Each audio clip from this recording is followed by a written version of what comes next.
nga na ngana na lisolo pe sabino eza témoignage en dekamwasi ayebisinga lobi monanga ton ya kipoto dans les années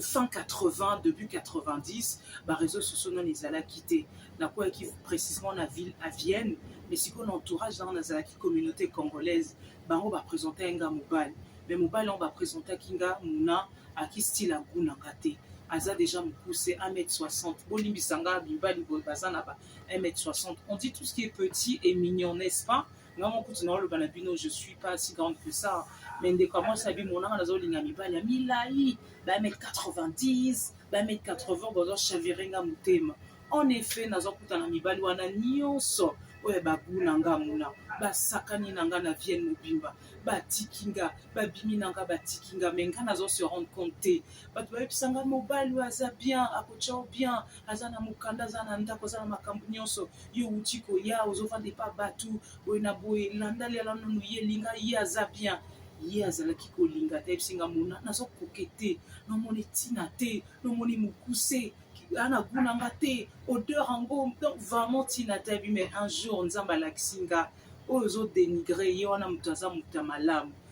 muna na kutana ba difficulté makamba mikanda eboye tout eza ko simba te mibalo pe nazwaki bango bazo saka nanga un moment akutani na nzela nanga garçon abi maman na zela ko na linga ko ndako yango yo fungolo yango yo makambo nyonso yango yo ngana lingi oto bala na lobi muna isala même pas 3 ans to bala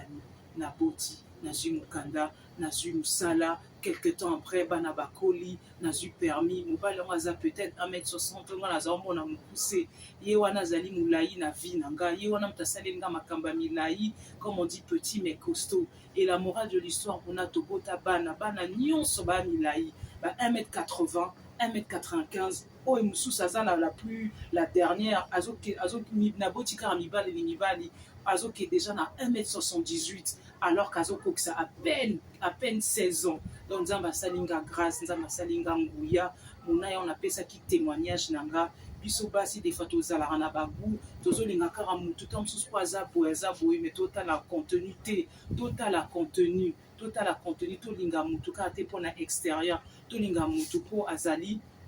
na ba valeur talanga na pasaki à côté na lingi mibali ya milai mibali ya kitoko ko leka papa mobali nanga me basakana ki na esprit nanga nzoka nzamba tindelenga mobali yoyo mais siko lelo nazalaka amoureuse de mon mari na lingaka ye na mona ekutu mulai siko yo donc apesanga esengo oyo ba wana ba pesa engate et ça na ba commentaire qu'est-ce que vous en pensez bande konanga je vous dis à